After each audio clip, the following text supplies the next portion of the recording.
2 క్రీస్తును గూర్చినది, 3 ప్రవచన సంబంధమైనది, సిద్ధాంత సంబంధమైనది. ఉదయకాలం మనం చదువుకున్నాం. పౌలు కాలంలో సున్నతి పొందితే రక్షణ అని, మరి ధర్మశాస్త్ర సంబంధమైన క్రియలు, ప్రార్థన చేస్తే, ఉపవాసం ఉంటే, చందాలిస్తే, భూ సంబంధమైన మంచి పేరు కలిగి ఉంటే రక్షణ దొరుకుతుంది, పరలోకం దొరుకుతుందని వారు బోధించేవారు. కానీ పౌలు ధర్మశాస్త్ర సంబంధమైన క్రియల మూలంగా రక్షణ లేదు, యేసు క్రీస్తునందు విశ్వాసం ఉంచాలి,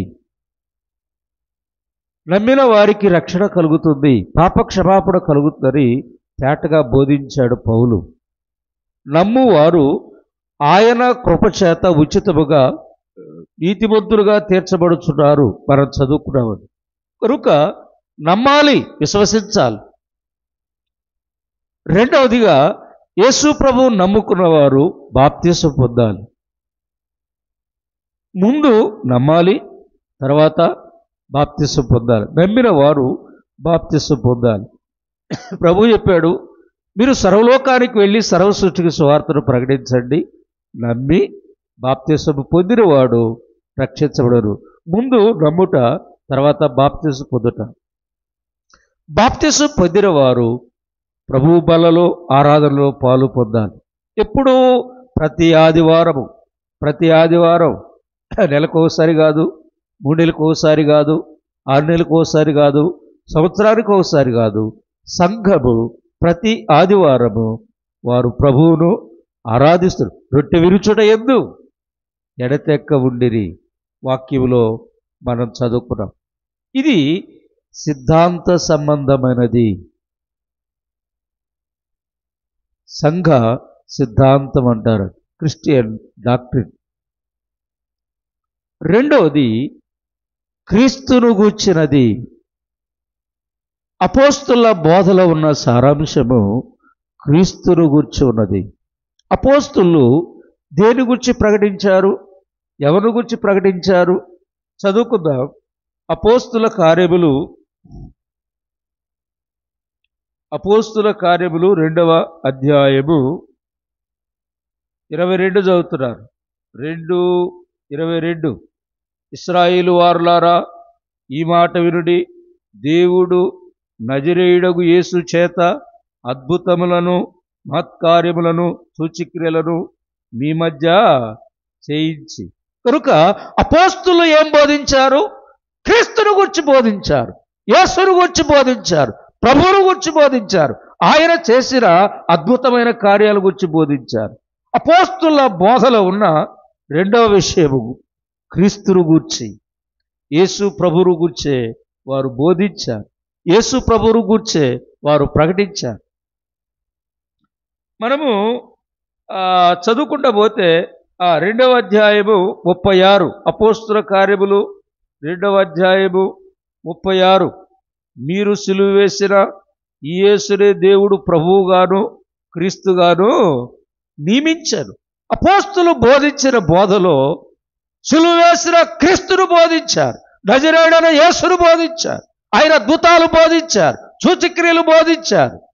యేసు ప్రభు యొక్క సేవా పరిచర్య గురించి బోధిస్తూ వచ్చారు.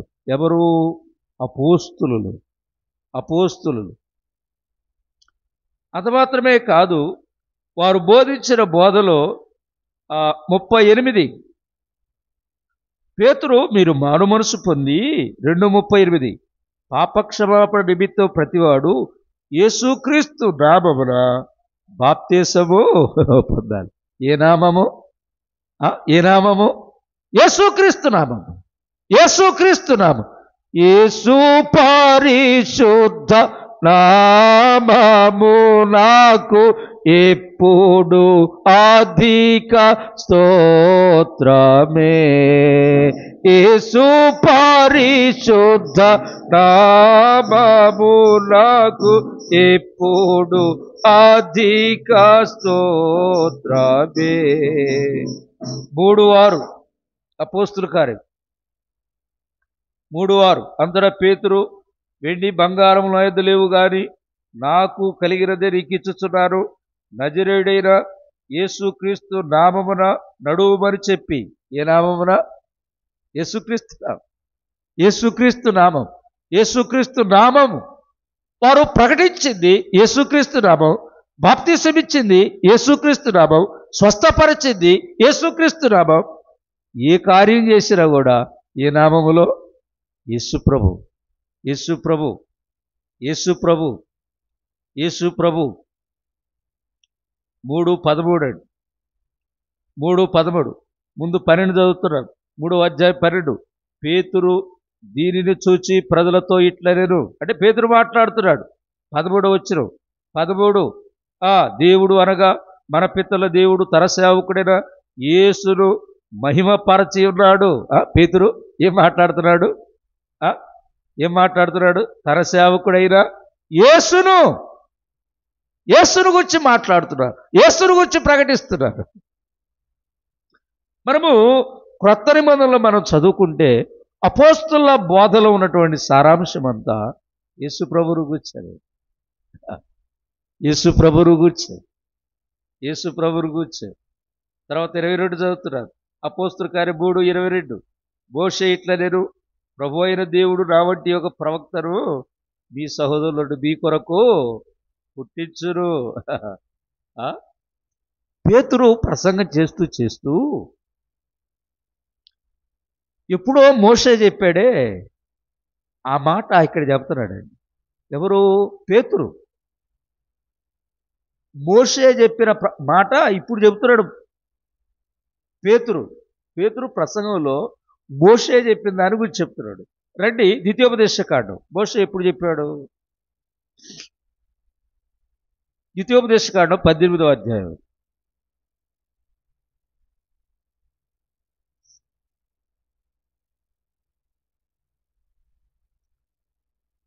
ద్వితీయోపదేశకాండము 18వ అధ్యాయం 16వ వచనం చదువుతున్నాను. 16 ఈ గొప్ప అగ్ని నాకు ఇంకా కనబడకుండును గాకని చెప్పితిని. ఆ సమయమున నీ దేవుడైన యెహోవాను నీవు అడిగిన వాటన్నిటి చొప్పున నీ దేవుడైన యెహోవా నీ మధ్యను నా వంటి ప్రవక్తను నీ సహోదరులో నీ కొరకు పుట్టించును, ఆయన మాట నీవు వినవలెను.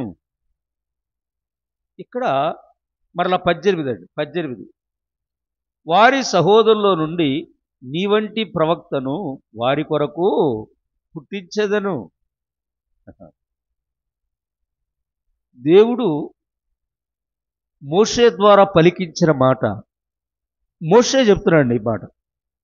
అయితే మోషే ఎప్పుడు చెప్పాడు? క్రీస్తుకు పూర్వం 1400-1500 సంవత్సరాలకు ముందండి. క్రీస్తు పూర్వం, యేసు ప్రభు పుట్టక ముందు 1400-1500 సంవత్సరాలకు పూర్వము ఆ సీనా అరణ్యంలో అక్కడ దేవుడు చెప్పాడే ఆ సంగతి మోషే ఇశ్రాయేలుతో చెప్పాడు. మోషే ఇశ్రాయేలు ప్రజలతో చెప్పాడు. ఆ మాట ఇక్కడ పేతురు ప్రసంగం చేస్తా మోషే చెప్పాడు. మోషే ఏం చెప్పాడు? మీ వంటి ప్రవక్తను ఒక ఆయన పుట్టిస్తాడు, యేసును పుట్టిస్తాడు. కనుక అపోస్తుల యొక్క బోధలో ఉన్న సారాంశం మన ప్రభు అయిన యేసు క్రీస్తును గురించిన జన్మ వృత్తాంతాన్ని గురించి మాట్లాడుతున్నారు. జన్మ వృత్తాంతం 14 చదువుకుందాం చూడండి. 3:14 అపోస్తుల కార్యం 3:14 మీరు పరిశుద్ధుడును నీతిమంతుడైన వారిని ఏం చేశారు? అవ్వండి. ఇది పేతురు ప్రసంగం అండి. ఈ ప్రసంగం ఎవరి ప్రసంగం? పేతురు ప్రసంగం. పేతురు మాట్లాడుతూ అంటే యూదులతో మాట్లాడుతున్నాడు. ఏం మాట్లాడుతున్నాడు? మీరు పరిశుద్ధుడును నీతిమంతుడైన వారిని నిరాకరించారు. అంటే మన ప్రభు అయిన యేసుక్రీస్తు యొక్క జన్మ వృత్తాంతాన్ని గురించి, ఆయన పరిశుద్ధుడు, ఆయన నీతిమంతుడు. పేతురు ప్రసంగం చేస్తున్నాడు. పేతురు ప్రసంగం చేసేటప్పుడు యేసు ప్రభువుని గురించి చెప్తున్నాడు. యేసు ప్రభువుని గురించి ఏం చెప్తున్నాడంటే ఆయన జన్మ వృత్తాంతం. ఆయన జన్మ ఇప్పుడు కాదయ్యా, అసలు మోషే చెప్పాడు. ఎక్కడ? సీనా అరణ్యంలో. ఎప్పుడు? క్రీస్తుకు పూర్వం 1500 ఏళ్ల క్రితం చెప్పాడు. నా వంటి ప్రవక్తను పుట్టిస్తాడని. అయితే మీరు మరలా అన్నాడు యూదులతో, మీరు పరిశుద్ధుడును నీతిమంతుడైన వారిని నిరాకరించారు, ఆయన సిలువ వేశారు, చంపారు. యేసు ప్రభు యొక్క పరిశుద్ధమైన జీవితాన్ని, నీతి కలిగిన జీవితాన్ని, న్యాయమైన జీవితాన్ని పేతురు మాట్లాడుతున్నాడు. పేతురు ప్రసంగంలో మాట్లాడుతున్నాడు. పేతురు తన ప్రసంగంలో మాట్లాడుతున్నాడు. కనుక అపోస్తుల కార్యములు 3:26, అపోస్తుల కార్యములు 3:26, దేవుడు తన సేవకుని పుట్టించి మీలో ప్రతి వానిని వాని దుష్టత్వను మన్నించడం వలన మిమ్మల్ని ఆశీర్వదించుటకు మొదట ఆయన మీ యొద్దకు పంపాను. ఇదంతా పేతురు ప్రసంగం. దేవుడు తన సేవకుడిని పుట్టించి, ఎవరు ఆ సేవకుడు? మన ప్రభు అయిన యేసుక్రీస్తే. ఆయన్ని పుట్టించి మీలో ప్రతి వానిని వాని దుష్టత్వం నుండి మళ్ళిస్తాడు, రక్షిస్తాడు. అంటే ఇప్పుడు ఇది సేవకుని పుట్టిస్తాడు, మీలో ప్రతి వాని దుష్టత్వం మళ్ళించడం మిమ్మల్ని ఆస్వాదిస్తే ఈయన చెప్పాడు. లూకా సువార్తలో ఏముంది?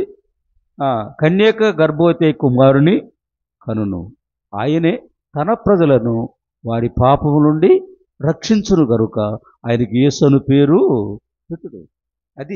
ఇది వచ్చిన ఒకటే మెట్టుకు. యేసు ప్రభు పాపులను ఎలా రక్షిస్తాడో, పాపులను ఎలా విడిపిస్తాడో ఆ విషయాన్ని అపోస్తులు బోధించారు. అపోస్తులు ఏమి బోధించారు, ఏం ప్రకటించారు, ఏం మాట్లాడారు, ఏం రాశారు? క్రీస్తును గూర్చి, యేసు క్రీస్తును గూర్చి, యేసు క్రీస్తును గూర్చి, యేసు క్రీస్తును గూర్చి అపోస్తులు రాసిన, పాడిన, మాట్లాడిన, బోధించిన, ప్రకటించిన, ప్రార్థించిన, ఏమి చేసినా వారు యేసు క్రీస్తునే వారు బోధిస్తూ వచ్చారు. తర్వాత 4వ అధ్యాయం, అపోస్తుల కార్యములు 4వ అధ్యాయం. అపోస్తుల కార్యములు 4:10 వచనం చదువుతున్నారు. 10 మీరు 10 మీరు సిలువ వేసినట్టు మృతుల్లో నుండి దేవుడు లేపినట్టు నజరేయుడైన యేసుక్రీస్తు నామముననే వీడు స్వస్థత పొంది మీ ఎదుట నిలుచుచున్నాడు. వీడికి స్వస్థత దొరికింది. జాగ్రత్తరండి. 3వ అధ్యాయంలో శృంగారమను దేవాలయం ఉన్నది. శృంగారమను దేవాలయం యేసు ప్రభు అపోస్తుల కార్యం 3వ అధ్యాయంలో శృంగారం అనే దేవాలయం ఉందండి. సొలొమోను కట్టిన దేవాలయాన్ని అది స్వర్ణ దేవాలయం అంటారు. సొలొమోను కట్టిన దేవాలయం అంటారు స్వర్ణ దేవాలయం. అయితే అపోస్తుల కార్యం 3వ అధ్యాయం ఉన్న దేవాలయము హేరోదు కట్టించిన దేవాలయం. ఇది శృంగారమైన దేవాలయం. అంటే అర్థమైంది, స్వర్ణ దేవాలయం కాదు. అంటే సొలొమోను కట్టింది స్వర్ణ అంటే బంగారపు దేవాలయం. అది లోపట వెలుపట బంగారంతో పొదిగించాడు కనుక స్వర్ణ దేవాలయం అన్నాడు, బంగారం. ఇది శృంగారమైన దేవాలయం అంటే చాలా అందమైనది. పేతురు, యోహాను అక్కడ వారు మందిరానికి వెళ్తున్నారండి. ప్రతిరోజు ఒకడు కుంటోడు తీసుకొస్తున్నాడు. ఈ కుంటోడు అక్కడ కూర్చొని వీళ్ళ దగ్గర ఏముందో ఏమైనా సాయం చేస్తాడని అనుకుంటున్నారండి. పేతురు అన్నాడు, వెండి బంగారాలు మా దగ్గర లేవు, నరుడైన యేసుక్రీస్తునామమున స్వస్థత పొందమని చెప్పారు. అది బాగానే ఉంది. అయితే ఆ సందర్భాన్ని ఎత్తి మాట్లాడుతూ పేతురు అంటాడు, దేవుడు లేపినట్టే నజరేయుడైన యేసుక్రీస్తు నామమున వీడు స్వస్థత పొంది మీదుట నిలుచుచున్నాడు. ఈ కుంటివాడు ఎలా స్వస్థత పొందాడు? నజరేయుడైన యేసుక్రీస్తు నామమే. నజరేయుడైన యేసుక్రీస్తు నామమున స్వస్థత పొంది మీ మధ్య నిలబడ్డాడు. అంటే యేసు ప్రభును హైలైట్ చేస్తున్నారు వీళ్ళు. ఎవరిని హైలైట్ చేస్తున్నారు? యేసు ప్రభునే చెప్తున్నారు, యేసు ప్రభునే ప్రకటిస్తున్నారు, యేసు ప్రభుని గురించే బోధిస్తున్నారు.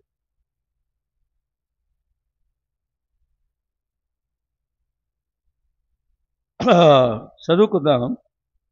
అపోస్తుల కార్యములు 4వ అధ్యాయము.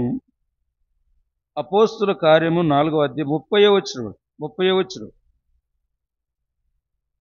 రోగులను స్వస్థపరచుటకును నీ పరిశుద్ధ సేవకుడైన యేసు నామము ద్వారా సూచక్రియలను మహత్కార్యములను చేయుటకును నీ చెయ్యి చాచి ఉండగా. గమనించారా? ఈ రోగులకు స్వస్థత, మహత్కార్యాలు, సూచక్రియలు ఇవన్నీ ఎలా జరుగుతున్నాయి? యేసు నామమున, యేసు నామమున, యేసు నామమున జరుగుతున్నాయి. ఇదంతా పేతురు మాట్లాడుతున్నాడు. పేతురు మాట్లాడుతున్నాడు, వారితో మాట్లాడుతున్నాడు. యేసు ప్రభు యొక్క నామమును గురించి మాట్లాడుతున్నాడు. తర్వాత అపోస్తుల కార్యములోనే మనం చదువుకుందాం. రండి, అపోస్తుల కార్యములు 7వ అధ్యాయము ఆఖరి మాట. స్టెఫను మాట్లాడుతూ 7వ అధ్యాయంతో స్టెఫను ప్రసంగాన్ని మనం చూస్తున్నాం. స్టెఫను ఈ మాట్లాడుతూ స్టెఫను చంపుతున్నారండి. అప్పుడు 59వ వచనం, అపోస్తుల కార్యం 7:59.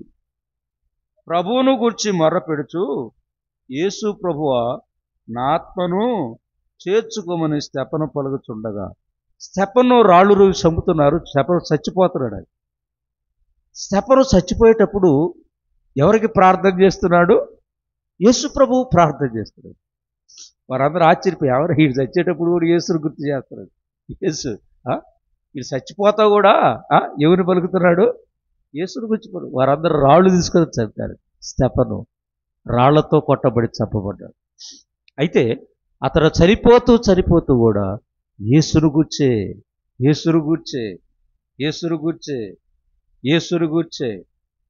8వ అధ్యాయము 12.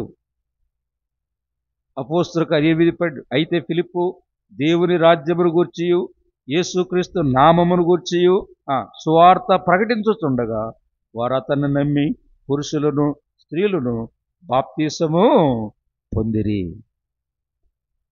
యేసుక్రీస్తును గూర్చి ప్రకటిస్తున్నారు. పరలోక రాజ్యమును గూర్చి ప్రకటిస్తున్నారు. ప్రభువును గూర్చి ప్రకటిస్తున్నారు. ప్రభు నామాను గూర్చి ప్రకటిస్తున్నారు. ప్రభు రాజ్యాన్ని గూర్చి ప్రకటిస్తున్నారు. వేల మంది, ఎంతో మంది ప్రభువు నమ్ముకున్నారు, బాప్తిసం పొందుతున్నారు, సంఘములో చేర్చబడుచుండిరి. ఆ చక్కని విషయాన్ని మనం చదువుతున్నాం. అపోస్తుల కార్యములు 8వ అధ్యాయము. అపోస్తుల కార్యం 8:35. అందుకు ఫిలిప్పు నోరు తెరచి ఆ లేఖను అనుసరించి అతనికి యేసును గూర్చిన సువార్తను ప్రకటించాను. ఇథియోపియుడు నపుంసకుడు, మనం ఎరుగుదాం, ప్రయాణం చేస్తున్నాడు. ఆత్మ ఫిలిప్పుతో ప్రభువు మాట్లాడుతున్నాడు. వెళ్ళు ఆయనగా వెళ్తున్నాడు రథంలో, పో కలుసుకో, స్వార్థ ప్రకటించి ప్రభువు చెప్పాడు. అయితే ఫిలిప్పు వెళ్ళాడు, ఆ నపుంసకుడు కలుసుకున్నాడు. అన్నాడు, నీవు చదువుతున్నది గ్రహించున్నావా అని అడిగాడు. ఆయన యెషయా గ్రంథాన్ని చదువుతున్నాడు. ఆ మంత్రి దేని చదువుతున్నాడు? యెషయా గ్రంథాన్ని చదువుతున్నాడు. యెషయా గ్రంథాన్ని చదువుతుంటే సువార్తికుడు అని పిలుపు అక్కడికి వెళ్ళి అడుగుతున్నాడు, నీవు గ్రహిస్తున్నావా అన్నాడు. చదివేది అర్థమైంది అన్నాడు. అప్పుడు ఆయన అన్నాడు, ఎవడైనాను త్రోవ చూపుకుంటే ఎలా అర్థమవుతుంది అన్నాడు. కానీ చెప్పి ఆయన ఏం చదువుతున్నాడు? యెషయా గ్రంథము 53వ అధ్యాయం చదువుతున్నాడు. ఎవరు? ఆ ఫిలిప్పు, ఆ మంత్రి, నపుంసకుడైన కందాకి క్రింద ఉన్న మంత్రి. యెషయా గ్రంథం 53వ అధ్యాయం చదువుతుంటే ఆయనకి సరిగా అర్థం కాలేదు. ఏమర్థం అవుద్ది? ఇక ఫిలిప్పు, స్వార్థికుడైన ఫిలిప్పు అతన్ని కలుసుకున్నాడు. అతను ఎందుకు వెళ్ళాడు? అతను అలిగాడు. ఆ లేఖనము అంటే యెషయా గ్రంథం 53వ అధ్యాయంలో మన అతిక్రమ క్రియలు బట్టి అతడు నలగొట్టబడాడు, మన దోషములు బట్టి అతడు నలగొట్టబడ్డాడు, మన సమాధానార్థమైన శిక్ష అతడు పొందాడు. వదకు తేబడిన గొర్రె పిల్లవలను, బొచ్చు కత్తిరించువలను గొర్రెవలను ఆయన ఎదుట మౌనంగా ఉండను. ఈ వచనాలను చదువుతున్నాడు. అప్పుడు ఆ చదివిన లేఖన భాగములో నుండి యేసును గురించి సువార్త ప్రకటించాడు. సువార్తీకుడైన ఫిలిప్పు నపంసకునికి మంత్రికి యేసును గుర్చిన స్వార్థ ప్రకటించారు. కనుక అపోస్తులు బోధించిన బోధ, యేసు ప్రభువు బోధించిన బోధయే, స్వార్థయే ఈ భాగంలో మనం చదువుతున్నాం. సరే, 9వ అధ్యాయంలో సౌలు అంటే పౌలు సౌలుగా ఉన్నప్పుడు అయింది. ఆ తర్వాత వెళ్ళాడు, ప్రభువుని నమ్ముకున్నాడు. పేతురు, సౌలు కూడా అంటే పౌలు ప్రభువుని నమ్ముకున్నాడు. ఇక అదంతా మనం ఎరిగింది. పౌలు ప్రభువుని నమ్ముకున్న తర్వాత ఆయన కూడా అపోస్తుల కార్యం 9:27 అపోస్తుల కార్యములు 9వ అధ్యాయము 20వ వచనం, వెంటనే సమాజ మందిరములో యేసే దేవుని కుమారుడని ఆయన్ను గూర్చి ప్రకటించుచున్నాడు. ఎవరు? పౌలు.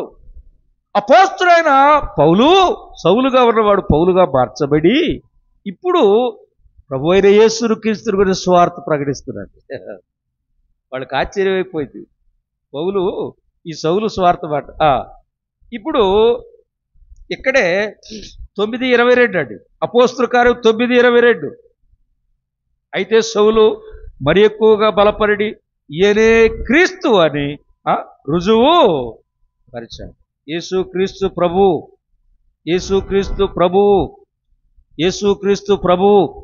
అపోస్తుల కార్యములు 10వ అధ్యాయం 36 అండి. అపోస్తుల కార్యములు 10:36 యేసుక్రీస్తు అందరికీ అందరికీ. ఇది పేతురు మాట్లాడతాడు. పేతురు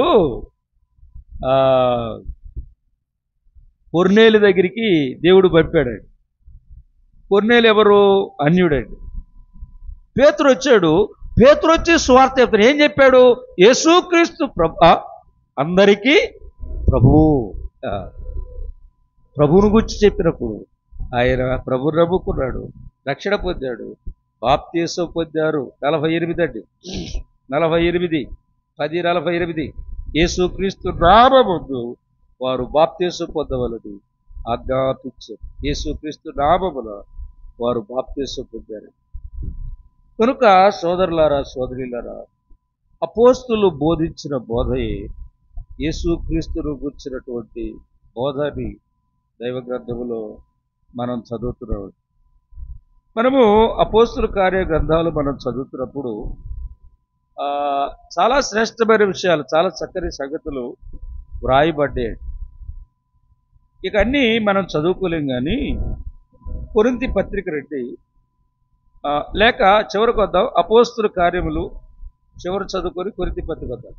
28 అపోస్తుల కార్యములు 28వ అధ్యాయం. అపోస్తుల కార్యం 28వ అధ్యాయము 23వ వచనం. 23 అతనికి ఒక దినము నియమించి అతని బసలో అతని యొద్దకు అనేకులు వచ్చిరి.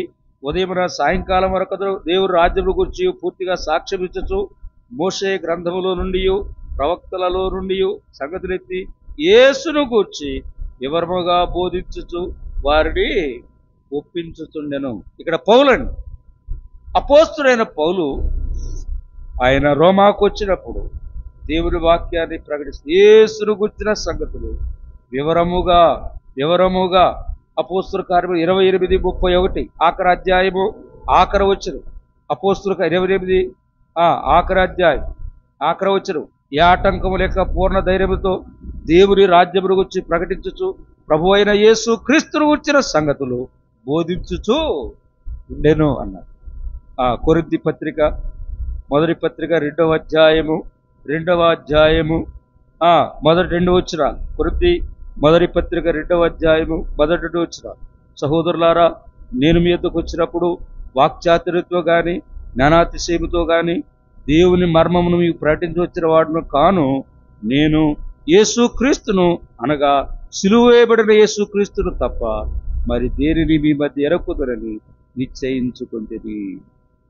ఇక్కడ పౌలు అంటున్నాడు, నేను సిలువ వేయబడిన యేసుక్రీస్తును తప్ప దేనిని బోధించలేదు, దేనిని చెప్పలేదు. యేసుక్రీస్తునే యేసు క్రీస్తునే, యేసు క్రీస్తునే, సిలువ వేయబడిన యేసు క్రీస్తునే మీ మధ్య బోధించాను, మీ మధ్య ప్రకటించాను, మీకు అందించాను, సాక్ష్యం ఇచ్చాను. యేసు క్రీస్తు, యేసు క్రీస్తు. నేను ముగిస్తాను, జాగ్రత్తగా వినండి. యేసు క్రీస్తు గూర్చిన సంగతులు బోధించారు. అయితే పౌలు ఎఫెసీ పత్రిక, కొలస్సే పత్రిక రాస్తూ, వచనాలు తీయద్దు, ఎఫెసీ పత్రిక, కొలస్సే పత్రిక రాస్తూ ఎఫెసీ పత్రికలో సంఘము శరీరము అన్నాడు. సంఘం ఏంటి? శరీరం అన్నాడు. అయితే క్రీస్తు శిరస్సు అన్నాడు. క్రీస్తు ఎవరు? శిరస్సు. సంఘము శరీరము, క్రీస్తు ఎవరు? శిరస్సు అని చెబుతున్నాడు. ఈ శరీరము శిరస్సును హత్తుకొని ఉండాలి. శిరస్సు ఆలోచన చొప్పున నడుచుకోవాలి. కేంద్రము శిరస్సు, నడిపించేది శిరస్సు. దీనికి ఆ వచనాన్ని దిగితే మీరు గలిబిలైపోతారు. నేను ముగిస్తున్నాను. శిరస్సు క్రీస్తు శిరస్సు. సంఘమునకు క్రీస్తు ఏమై ఉన్నాడు? శిరస్సు. నడిపించేది క్రీస్తు, పాలించేది క్రీస్తు, యజమాని క్రీస్తు. అందుకే కదా ఇందాక అపోస్తలుడు మనం యేసు క్రీస్తు అందరికీ ప్రభువు. యేసు క్రీస్తు ఎవరు? అందరికీ ప్రభువు. ఆయన శిరస్సు. అందుకే దాని మూలార్థం రోమాపత్రికలో చెప్పాడు, ఈయన సర్వాధికారి అయిన దేవుడై ఉండి నిరంతరము స్తోత్రార్హుడై ఉన్నాడు. అపోస్తలుల వ్రాతల్లో, అపోస్తలుల బోధలో వ్యర్థమైనవి కానీ, పలికిమాలినవి కానీ, చెత్తా చెదారాలు కానీ అటువంటి వాటిని వారు మాట్లాడలేదు, ప్రకటించలేదు, బోధించలేదు. కానీ యేసు ప్రభు యొక్క జన్మను గూర్చి, పరిశుద్ధ జీవితాన్ని గూర్చి, సూచక్రియలు, అద్భుతాలు, ఆయన మరణము, ఆయన పునరుత్థానము, ఆయన వచ్చినటువంటి పరిపూర్ణమైన సంగతులు వారికి బోధిస్తూ, వారికి వివరిస్తూ వారు సేవ చేశారని దైవ గ్రంథంలో మనం చదువుతున్నాం. ఈనాడు మనము కూడా ప్రభువును గూర్చే బోధించాలి, ప్రభువును గూర్చే ప్రకటించాలి, ప్రభువును గూర్చే మాట్లాడాలి, ప్రభువుకే ప్రార్థన చేయాలి. కానీ నా సంగతులు, నీ సంగతులు, వ్యర్థమైన సంగతులు, కాలక్షేపంతో కూడిన సంగతులు, పురాణాలు, తరికమైన మాటలు వేదిక మీద పరిశుద్ధ స్థలంలో, దేవుని పరిశుద్ధ స్థలంలో వాక్యం చెప్పేటప్పుడు ఉపయోగించకూడదు. వాక్యం చెప్పేటప్పుడు ఎవరు కూడా, దేవుని సేవకులు ఎవరైనా వాక్యం చెప్పేటప్పుడు పరికమైన మాటలు, వ్యర్థమైన మాటలు, చెత్త మాటలు, చెదారమైన మాటలు, ముసలమ్మ ముచ్చట్లు, పౌలంటాడు తిమోతి పత్రికలో ముసలమ్మ ముచ్చట్లు చెప్పొద్దాడు. ఏం చెప్పొద్దు? ముసలమ్మ ముచ్చట్లు. పౌలు ముసలమ్మ ముచ్చట్లు అని చెప్తూ అంటాడు, హితవాక్యము, ఆరోగ్యకరమైన వాక్యమే చెప్పన్నాడు. ఏది? ఆరోగ్యకరమైన మాటలే. ఆరోగ్యకరమైన మాటలంటే క్రీస్తును గూర్చిన మాటలే. అది కనుక సోదరులారా, సోదరీలారా, మనం కూడా మన జీవిత కాలములో క్రీస్తును ప్రకటిద్దాం, క్రీస్తును బోధిద్దాం, క్రీస్తు నామమున ప్రార్థన చేద్దాం. క్రీస్తు నామమే, ఆయన కొరకే, ఆయన నామమే, ఆయన గురించి ధ్యానిస్తూ, ఆయన గురించి ప్రార్థిస్తూ, ఆయన్ని ప్రకటిస్తూ ప్రభు వచ్చే వరకు, ఈ లోకం విడిచే వరకు అలాగూ దేవుని కృపలో మనం ముందుకు సాగుదాం. ప్రభు ఈ మాటలు రాత్రి మనందరి కొరకై దీవించుగాక. ప్రార్థన.